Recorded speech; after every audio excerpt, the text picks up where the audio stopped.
Welcome to inspire India academy classes. మనకి Telangana state and Andhra Pradesh స్టేట్లో రాబోయే పోలీస్ ఎగ్జామ్స్కి సంబంధించి మనకి పోలీస్ రిక్రూట్మెంట్లో కమ్యూనికేషన్ అండ్ ఫింగర్ ప్రింట్ బ్యూరోకి సంబంధించి కూడా వేకెన్సీస్ ఉండే అవకాశం ఉంది. Finger printing bureau technology and communications. అయితే ఇక్కడ పోస్ట్ వచ్చేసి ఏంటి అంటే ఈ communication SI and finger print బ్యూరోకి సంబంధించి కానిస్టేబుల్స్ అండ్ ఏఎస్ఐ రిలేటెడ్గా మనకి కంప్యూటర్స్లో సిలబస్ ఎలా ఉంటుంది, దాన్ని ఎలా ప్రిపేర్ అవ్వాలి అంటే ఇప్పుడే టార్గెట్ పెట్టి ఫస్ట్ టైం ఎగ్జామ్స్ కోసం ఈ కమ్యూనికేషన్ని టార్గెట్గా పెట్టుకున్న అభ్యర్థులు ఎవరైతే ఉన్నారో, ఆల్రెడీ ఇంతకుముందు కమ్యూనికేషన్ ఎస్ఐని టార్గెట్ చేసి మిస్ అయిన అభ్యర్థులు ఎవరైతే ఉన్నారో అట్లాంటి వాళ్ళకు ఉపయోగకరంగా ఉంటుందని ఈ వీడియో మీకు అందివ్వడం జరుగుతుంది. అలాగే మన ఇన్స్పైర్ ఇండియా అకాడమీలో వచ్చేసి communication SI and constable finger print బ్యూరోకి సంబంధించిన కంప్లీట్ క్లాసెస్ కూడా మనకి ఇన్స్పైర్ ఇండియాలో మనం ఆల్రెడీ వీడియోస్ని దాంట్లో క్రియేట్ చేసాం. దాంట్లో ఆల్రెడీ అప్లోడ్ చేయడం అనేది కూడా జరుగుతూ ఉంటుంది. మీకు ఏమైనా వీటికి సంబంధించిన క్లియర్ ఇన్ఫర్మేషన్ కావాలి అంటే ఇన్స్పైర్ ఇండియా అకాడమీ నెంబర్కి మీరు డైరెక్ట్ కాల్ చేసి కూడా దానికి సంబంధించిన ఇన్ఫర్మేషన్ మీరు తెలుసుకోవచ్చు. ఒకసారి ఇప్పుడు మనం కమ్యూనికేషన్ అండ్ ఫింగర్ ప్రింట్ బ్యూరోకి సంబంధించి ఇక్కడ పోస్ట్ కేటగిరీ ఎలా ఉంటుంది అంటే మనకి ఇక్కడ 2 టైప్స్ ఆఫ్ రిక్రూట్మెంట్స్ ఉండే ఛాన్సెస్ ఉంటుంది. ఒకటి SCT PC, IT and C, information technology and communications, stipend cadet training, police constable, information technology and communication. తర్వాత next SCT SI, IT and C, okay, communication SI, information technology and communications. తర్వాత next వచ్చేసి ఏంటంటే SCT ASI, finger print bureau, FPB, finger print బ్యూరోకి సంబంధించి ఈ 3 కేటగిరీస్లో మనకి recruitments ఉండే chances ఉంటుంది. ఓకే, ఈ వీడియోలో మనకు వచ్చేసి ఏంటి అంటే SCT SI IT and C, SCT PC IT and C, SCT ASI finger print బ్యూరోకి సంబంధించి కమ్యూనికేషన్ అండ్ ఫింగర్ ప్రింట్ బ్యూరోలో మనకి కంప్యూటర్ రిలేటెడ్ ఉన్న సిలబస్ ప్యాటర్న్ ఏంటి, సో మీరు ఎట్లా రెఫర్ చేస్తే అంటే ఏ టాపిక్స్ని కనుక మీరు రెఫర్ చేస్తే మీరు ఎగ్జామ్స్లో క్లియర్ చేసే అవకాశం ఉంటుంది అనేది ఈ వీడియోలో మీకు ఇవ్వడం జరుగుతుంది. అయితే దీంట్లో మనం ఓవరాల్గా కనుక పరిశీలించినట్లయితే మనకు సిలబస్కి సంబంధించి వచ్చేసి ఏంటి అంటే మీరు ఓవరాల్గా టాపిక్స్ని తీసుకుంటే ఒకటి బేసిక్స్ ఆఫ్ కంప్యూటర్స్, ఇది ఒక టాపిక్ ఉంటుంది. ఇది కామన్గా అన్ని పోస్టర్స్కి కామన్గా ఉంటుంది. ఒకటి బేసిక్స్ ఆఫ్ కంప్యూటర్.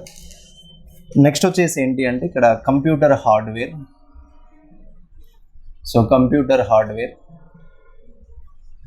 నెక్స్ట్ వచ్చేసి computer software, okay, computer software. తర్వాత నెక్స్ట్ వచ్చేసి దీంట్లోనే మనకి application software, so application software, right, application software. Next networking and security management, so networking and security management.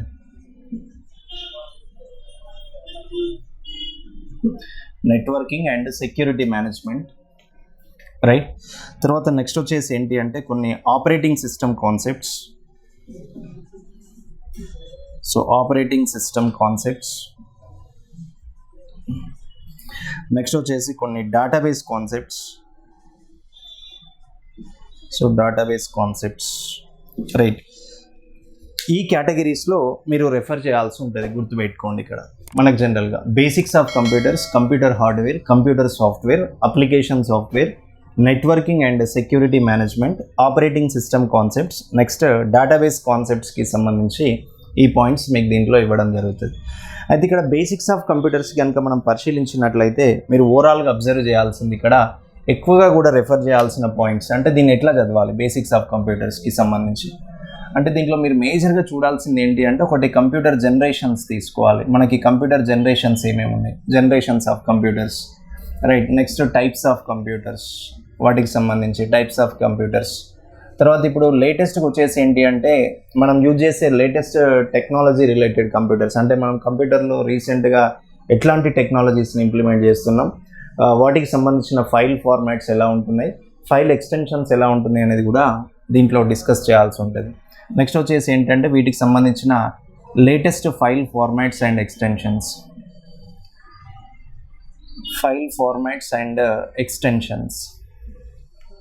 Latest file formats and ఎక్స్టెన్షన్స్కి సంబంధించిన points కొన్ని మనం ఇక్కడ డిస్కస్ చేయాల్సి ఉంటుంది వీటికి సంబంధించి. తర్వాత నెక్స్ట్ వచ్చేసి ఏంటి అంటే కంప్యూటర్ ఫంక్షనాలిటీస్. సో ఫంక్షనాలిటీస్ పైన కూడా మనం బిట్ ఐడియా ఉండాల్సి ఉంటుంది. కంప్యూటర్ ఫంక్షనాలిటీస్ అంటే ఫంక్షనాలిటీస్కి రిలేటెడ్గా బిట్ ఎలా ఉంటుంది, రైట్. తర్వాత నెక్స్ట్ వచ్చేసి ఏంటి అంటే మనం దీంట్లోనే ఇంకొకటి మనం కంప్యూటర్ బేసిక్స్లో కనుక కన్సిడర్ చేసినట్లయితే మనకు రిసోర్సెస్ ఉంటాయి, ప్రైమరీ కంప్యూటర్ రిసోర్సెస్. మనకు కంప్యూటర్ ప్రైమరీ రిసోర్సెస్ ఏంటి, ప్రైమరీ కంప్యూటర్ రిసోర్సెస్, కంప్యూటర్ రిసోర్సెస్కి సంబంధించి. సో ఇట్లాంటి వీటి మీద మీరు ఎక్కువ ఫోకస్ చేయాల్సి ఉంటుందండి, అభ్యర్థులు అది గమనించాల్సి ఉంటుంది కంప్యూటర్ ప్రైమరీ కంప్యూటర్ రిసోర్సెస్కి సంబంధించి.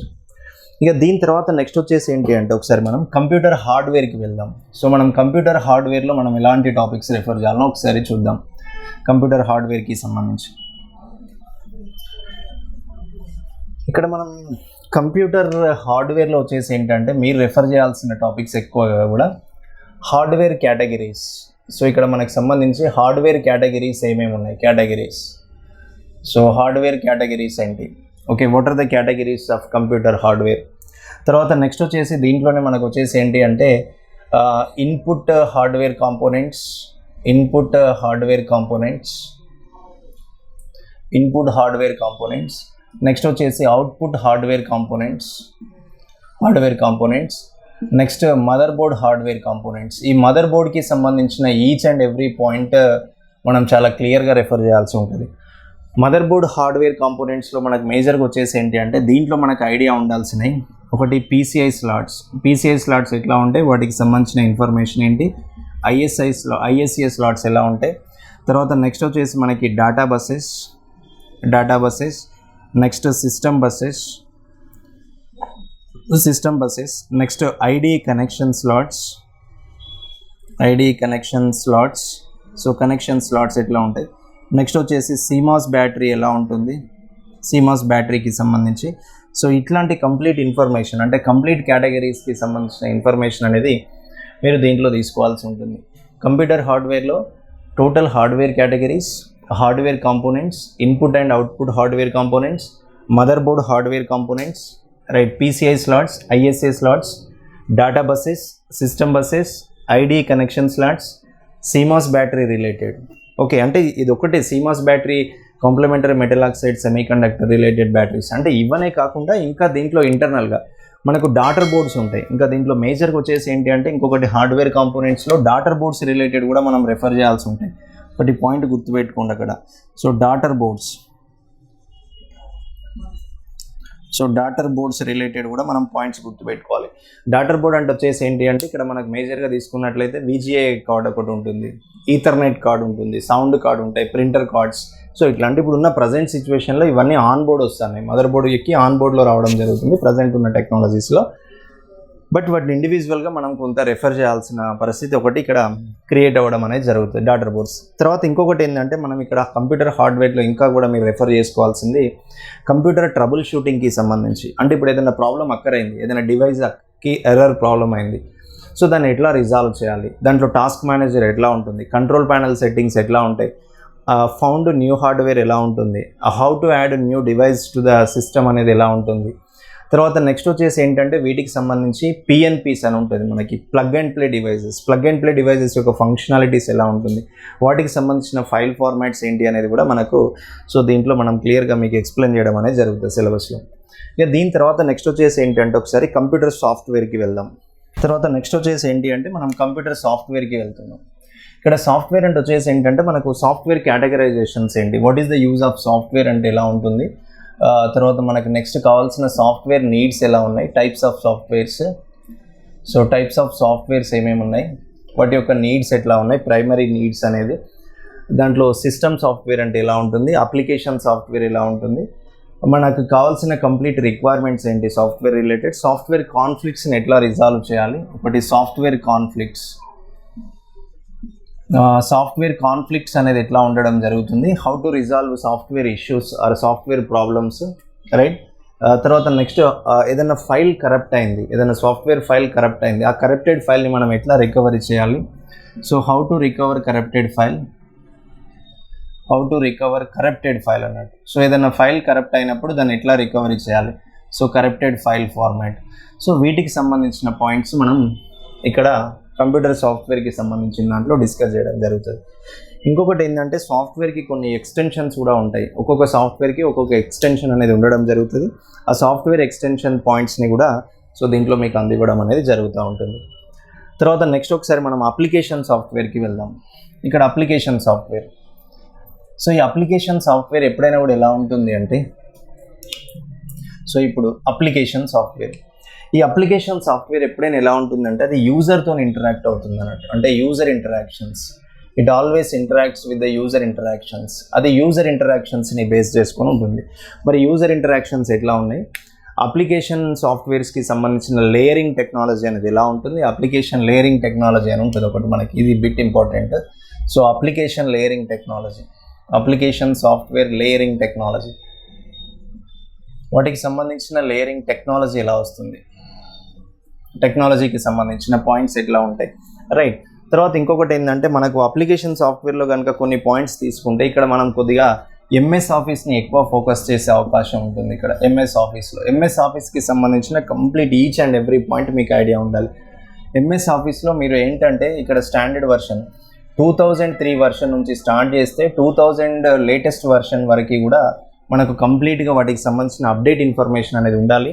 అట్లీస్ట్ వరెస్ట్ కేసులో మీకు వచ్చేసి ఏంటి అంటే 2017 వర్షన్ వరకన్నా కూడా అప్డేట్ కంప్లీట్గా ఐడియా ఉండాల్సి ఉంటుంది. ఈ ఎంఎస్ ఆఫీస్లో కూడా మనం ఎక్కువ ఫోకస్ చేయాల్సింది ఏంటి అంటే వర్డ్, దాని తర్వాత ఎక్సెల్, తర్వాత Access, next PowerPoint. So PowerPoint and అవుట్లుక్కి సంబంధించి ఎంఎస్ అవుట్లుక్ అని ఉంటుంది. సో అవుట్లుక్కి సంబంధించిన పాయింట్స్ మీద మీరు ఎక్కువ ఫోకస్ చేయాల్సి ఉంటుంది, రైట్. ఒకటి Word, Excel, Access, PowerPoint and MS అవుట్లుక్కి సంబంధించిన పాయింట్స్ ఎక్కువ ఫోకస్ చేయాల్సి ఉంటుంది, రైట్. తర్వాత ఇంకొకటి ఏంటంటే దీంట్లో ఈ అప్లికేషన్ సాఫ్ట్వేర్ అనేది very very important point, right. దీంట్లో మనకి షార్ట్ కట్స్ ఎక్కువ ఉంటాయి. మనకు file, edit, view, insert, format, tools, tables, Windows, help menu, so data menu, ఇవన్నీ ఎట్లా ఉంటాయో సో వాటికి సంబంధించిన దాంట్లో ఒక్కొక్క దాంట్లో సబ్ మెనూ కేటగరైజేషన్ ప్లస్ వాటికి సంబంధించిన shortcut keys, shortcut functionalities, okay, desktop utilities, ఇవన్నిటికి సంబంధించినవి కూడా మనం దీంట్లో చాలా క్లియర్గా రెఫర్ చేయాల్సి ఉంటుంది. సో అదొక పాయింట్. ఇక దీని తర్వాత ఇంకొక టాపిక్ వచ్చేసి ఏంటి అంటే మనకు నెట్వర్క్ అండ్ సెక్యూరిటీ మేనేజ్మెంట్ అని ఉంటుంది ఒకటి. నెక్స్ట్ వచ్చేసి ఏంటి అంటే నెట్వర్క్ అండ్ సెక్యూరిటీ మేనేజ్మెంట్. ఇక్కడ నెట్వర్క్ అండ్ సెక్యూరిటీ మేనేజ్మెంట్లో మీరు మేజర్గా చూడాల్సింది ఏంటి అంటే ఫస్ట్ నెట్వర్కింగ్ టాపిక్స్ని డిస్కస్ చేసిన తర్వాత కొన్ని సెక్యూరిటీ రిలేటెడ్ టాపిక్స్ తీసుకోవాలి. నెట్వర్కింగ్లో మనకు వచ్చేసి ఏంటి అంటే నెట్వర్క్ అంటే ఏంటి, what is network, okay, network utilization ఏంటి, తర్వాత నెక్స్ట్ వచ్చేసి టైప్స్ ఆఫ్ నెట్వర్క్స్ ఏమేమి ఉన్నాయి, టైప్స్ ఆఫ్ నెట్వర్క్స్, తర్వాత నెట్వర్క్ ప్రోటోకాల్స్ ఏంటి, నెట్వర్క్కి సంబంధించిన ప్రోటోకాల్స్, వాటికి సంబంధించిన usages, at least what is what అని కాదు, దాని యొక్క ఇంపార్టెన్సెస్ ఎట్లా ఉన్నాయి అని ఇవన్నీ చేస్తూ మనం కొన్ని ప్రీవియస్ పేపర్స్కి సంబంధించిన క్వశ్చన్స్ని కూడా దీంట్లో మీకు ఎక్స్ప్లెయిన్ చేయడం అనేది జరుగుతూ ఉంటుంది ప్రోటోకాల్స్ రిలేటెడ్. తర్వాత నెక్స్ట్ వచ్చేసి ఏంటంటే నెట్వర్క్ లేయర్స్ అని ఉంటుంది ఒకటి, నెట్వర్క్ లేయర్స్ అనేది కూడా ఇక్కడ ఇంపార్టెంట్. తర్వాత నెక్స్ట్ వచ్చేసి టీసీపీ ఐపీ సూట్కి సంబంధించిన పాయింట్స్ కూడా ఉదయం మనం ఇక్కడ డిస్కస్ చేయాల్సి ఉంటుంది. అట్లాగే వ్యాన్ రిలేటెడ్ వాటికి సంబంధించిన పాయింట్స్ కొన్ని ఇక్కడ డిస్కస్ చేయాలి. ఇక తర్వాత నెట్వర్క్ సెక్యూరిటీ మేనేజ్మెంట్కి సంబంధించి ఇక్కడ సెక్యూరిటీ మేనేజ్మెంట్కి సంబంధించి వచ్చేసి ఏంటి అంటే దీంట్లో మేజర్గా తీసుకున్నట్లయితే నెట్వర్క్లో డేటా ప్రొటెక్షన్ అనేది ఎలా ఉంటుంది, main thing network protection. So network protection అనేది ఎలా ఉంటుంది. తర్వాత నెక్స్ట్ వచ్చేసి కీ ఎన్క్రిప్షన్స్ అనేవి ఎట్లా ఉంటాయి, దీంట్లో కీ ఎన్క్రిప్షన్ అనే పాయింట్ ఉంటుంది ఒకటి. So what are the key ఎన్క్రిప్షన్స్,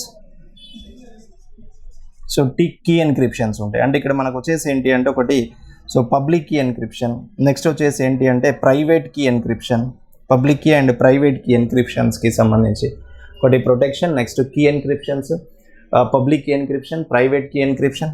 తర్వాత నెక్స్ట్ వచ్చేసి ఏంటి అంటే సో డాటా పాకెట్స్ అనేది ఎలా ఉంటుంది అనేది ఇక్కడ points, data packets related, data packet. తర్వాత నెక్స్ట్ ఇంకొకటి ఏంటంటే ఈ సెక్యూరిటీ మేనేజ్మెంట్లో ఇంకొకటి మనం తీసుకోవాల్సింది పాలినామియల్స్ అని ఉంటాయి, నెట్వర్క్ పాలినామియల్స్ అంటే డాటా పాలినామియల్స్ ఎట్లా ఉంటాయి. తర్వాత నెక్స్ట్ వచ్చేసి చెక్సమ్ అనేది ఎలా ఉంటుంది, డాటా చెక్సమ్. తర్వాత ఇంకొకటి CRC, cyclic redundancy check and checksum, parity bits ఎట్లా ఉంటాయి, వాటికి సంబంధించిన ప్యారిటీ బిట్ అని ఉంటుంది ఇక్కడ. సో ప్యారిటీ బిట్స్ ఎట్లా ఉంటాయి. తర్వాత ఇంకొకటి ఏంటంటే దీంట్లోనే కంప్యూటర్ అర్థమెటిక్కి సంబంధించిన పాయింట్ కూడా ఒకటి తీసుకోవాలి, ఎందుకంటే మనం కీని ఎన్కోడ్ చేస్తున్నప్పుడు మనకు కావాల్సిన కంప్యూటర్ అర్థమెటిక్ అనేది రిక్వైర్మెంట్ ఉంటుంది. సో వాటికి సంబంధించిన పాయింట్స్ కూడా ఈ టాపిక్లో మీరు రెఫర్ చేసుకోవాల్సి ఉంటుంది. ఇక దాని తర్వాత ఇంకొక టాపిక్ వచ్చేసి ఏంటి అంటే ఆపరేటింగ్ సిస్టమ్ కాన్సెప్ట్స్ ఉంటాయి. ఇంకొకటి మనకి operating system concepts. So operating system concepts ఎట్లా ఉంటాయి, ఇక్కడ మీరు రెఫర్ చేయాల్సింది ఏంటంటే ఆపరేటింగ్ సిస్టమ్ కాన్సెప్ట్స్లో కంప్లీట్గా ఇక్కడ మనకి DOS related point, disk operating system DOS. Okay, డాస్లో ఫ్యాట్ 32 ఎలా ఉంటుంది, ఫ్యాట్ 16 ఫార్మాట్ ఎలా ఉంది, ఫ్యాట్ 8 ఫార్మాట్ ఎట్లా ఉంది, 8, 16, 32 ఫార్మాట్స్ ఎట్లా ఉన్నాయి, ఎన్టీఎఫ్ఎస్ ఫార్మాట్ ఎట్లా ఉంది, న్యూ టెక్నాలజీ ఫైల్ సిస్టమ్ కానీ ఫైల్ అలొకేషన్ టేబుల్ సిస్టమ్. తర్వాత మన కంప్లీట్ డాస్లో command.com, ms-dos.sys, io.sys, internal commands, external commands ఎట్లా ఉన్నాయి. దీంట్లో మనకి డాస్లో file commands, screen commands, directory commands, other commands వచ్చేసి ఏంటి, copy con, copy, type, ren, del, erase, MD, MKDIR, CD, CHDIR, RD, RMDIR. Okay, so ఇట్లా కొన్ని డైరెక్టరీ రిలేటెడ్ కమాండ్స్ కానీ, లేదు అంటే కొన్ని సందర్భాల్లో మనం తీసుకున్నట్లయితే mem, volume, version, date, time, so ఇట్లాంటి వాటికి సంబంధించిన కమాండ్స్. అండ్ మళ్ళీ ఇంకొకటి డాస్ ప్రాంప్ట్ యొక్క ఇంపార్టెన్సెస్ ఏంటి, ప్రాంప్ట్ ఇంపార్టెన్సెస్. సో ఇది అయిపోయిన తర్వాత నెక్స్ట్ వచ్చేసి ఏంటంటే ఇదే ఆపరేటింగ్ సిస్టంలో మనకి ఆపరేటింగ్ సిస్టమ్ స్ట్రక్చర్ ఉంటుంది. ఒకటి స్ట్రక్చర్ అంటే హార్డ్వేరు, కెర్నల్, రైట్, తర్వాత దానికి సంబంధించిన ఓఎస్, ఇంటర్నల్ ఓఎస్, తర్వాత అప్లికేషన్ లెవెల్, తర్వాత next end users, user implementations, ఇట్లా ఓఎస్ స్ట్రక్చర్కి సంబంధించిన ఫార్మాట్స్. తర్వాత కొద్దిగా మనకి ఇక్కడ ఆపరేటింగ్ సిస్టమ్ టైప్స్ ఐడియా ఉండాలి. మనకు single user operating system, multi user operating system, single tasking operating system, multi tasking operating system, distributed operating system, network operating system. So ఇట్లా మనకి కేటగరైజేషన్ ఉంటుంది, వేరియేషన్స్ వస్తాయి. సో దాంట్లో వాటికి సంబంధించిన టైప్స్ ఆఫ్ ఓఎస్ని కూడా ఇక్కడ మనం డిస్కస్ చేయాలి. ఇక తర్వాత నెక్స్ట్ వచ్చేసి ఏంటంటే ఎక్స్క్లూజివ్గా మనకు వచ్చేసి ఏంటంటే ఇక్కడ Windows operating system related points కొన్ని ఐడియా ఉండాలి. విండోస్ ఓఎస్, విండోస్కి సంబంధించిన operating systems. So Windows operating system అంటే మనకు మేజర్గా ఐడియా ఉండాల్సింది డెస్క్టాప్, స్క్రీన్ అండ్ టాస్క్ మేనేజర్కి సంబంధించిన మెయిన్.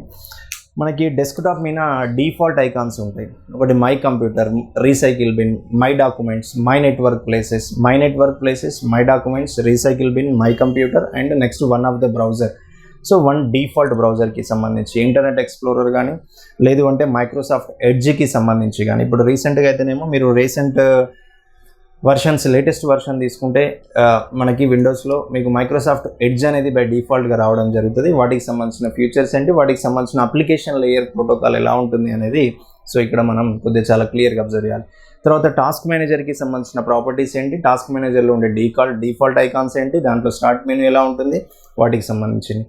తర్వాత నెక్స్ట్ వచ్చేసి డిస్క్ డ్రైవ్ ఇంప్లిమెంటేషన్ అంటుంది. దీన్ని డిస్క్ ఫ్రాగ్మెంటేషన్ అంటాం. డిస్క్ మేనేజ్మెంట్ ఒకటి ఉండాలి. దీంట్లో ఇంకొక పాయింట్ దీంట్లోనే మనకు వచ్చేసి ఏంటి అంటే డిస్క్ మేనేజ్మెంట్ అని ఉంటుంది. సో మనం డిస్క్ మేనేజ్మెంట్ ఎలా ఉంటుంది, దీంట్లో రైడ్ లెవెల్స్ ఎలా ఉంటాయి, రిడెండెంట్ అర్రే ఆఫ్ ఇన్ఎక్స్పెన్సివ్ డిస్క్కి సంబంధించిన పాయింట్స్ ఎలా ఉంటాయి. తర్వాత ఇంకొకటి ఏంటంటే ప్రాసెస్ మేనేజ్మెంట్ అనేది ఎలా ఉంటుంది దీంట్లో. తర్వాత నెక్స్ట్ వచ్చేసి మెమొరీ మేనేజ్మెంట్. కొద్దిగా ఇది ఒక రకంగా డెప్త్గానే ఉంటుంది ఆపరేటింగ్ సిస్టమ్ టాపిక్ అనేది. సో ఇవి మనకు దీంట్లో ఇవ్వడం అనేది జరుగుతూ ఉంటుంది. ఇక తర్వాత నెక్స్ట్ లాస్ట్ టాపిక్ వచ్చేసి ఏంటి అంటే డేటాబేస్ కాన్సెప్ట్స్. ఒకసారి మనం డేటాబేస్కి సంబంధించిన కాన్సెప్ట్స్ ఎట్లా ఉండొచ్చు అంటే డేటాబేస్ కాన్సెప్ట్స్ని కనుక మీరు పరిశీలించినట్లయితే ఇది చాలా బేసిక్ కాన్సెప్ట్స్ నుంచే ఉంటుంది. Basic fundamentals. ఓకే, బేసిక్ ఫండమెంటల్స్లో మనకు మేజర్గా డేటాబేస్ అంటే ఏంటి, టేబుల్స్ ఎలా ఉంటాయి, రికార్డ్ స్టోరేజ్ ఎలా ఉంటుంది, టేబుల్ స్ట్రక్చర్ ఎలా ఉంటుంది. తర్వాత నెక్స్ట్ వచ్చేసి database structure format. So database structure format ఎలా ఉంటుంది, ఓకే. తర్వాత ఇంకొకటి కనుక మనం దీంట్లో కన్సిడర్ చేసినట్లయితే ఇంకొక పాయింట్ ఎట్లా ఉంటుంది అంటే దీంట్లో కొన్ని నార్మల్ ఫామ్స్కి సంబంధించిన పాయింట్స్ ఐడియా ఉండాలి. సో నార్మలైజేషన్ లేదా నార్మల్ ఫామ్స్ రిలేటెడ్ వాటికి సంబంధించిన నార్మల్ ఫామ్స్. ఒకటి నార్మలైజేషన్, నెక్స్ట్ వచ్చేసి నార్మల్ ఫామ్స్కి సంబంధించి. తర్వాత నెక్స్ట్ వచ్చేసి ఏంటంటే డేటాబేస్ ఆర్కిటెక్చర్స్ ఉంటాయి. కొన్ని డేటాబేస్ ఆర్కిటెక్చర్స్ ఐడియా ఉండాలి. Okay, so database architectures, right, etceteras. So ఇవి మనకి ఓవరాల్గా దీంట్లో కొన్ని అడిగే సబ్జెక్ట్స్. అయితే ఇక్కడ మనకు వచ్చేసి ఏంటంటే ఇప్పుడు ఇన్స్పైర్ ఇండియాలో వచ్చేసి మీకు మేజర్గా SCTSI, ఇక్కడ నేను PC IT and C, SI IT and C information technology and communication, ASI finger print bureau FPB, వీటికి సంబంధించిన కంప్లీట్ క్లాస్ అనేది మనకు ఆల్రెడీ ఇన్స్పైర్ ఇండియాలో మీకు ఆల్రెడీ క్లియర్గా ఉండడం జరుగుతుంది. అండ్ వాటికి సంబంధించిన కొన్ని ప్రీవియస్ పేపర్స్ని కూడా మనం దీంట్లో ఎక్స్ప్లెయిన్ చేయడం అనేది జరిగింది. Okay, thank you. Wish good luck to all. Thank you everyone.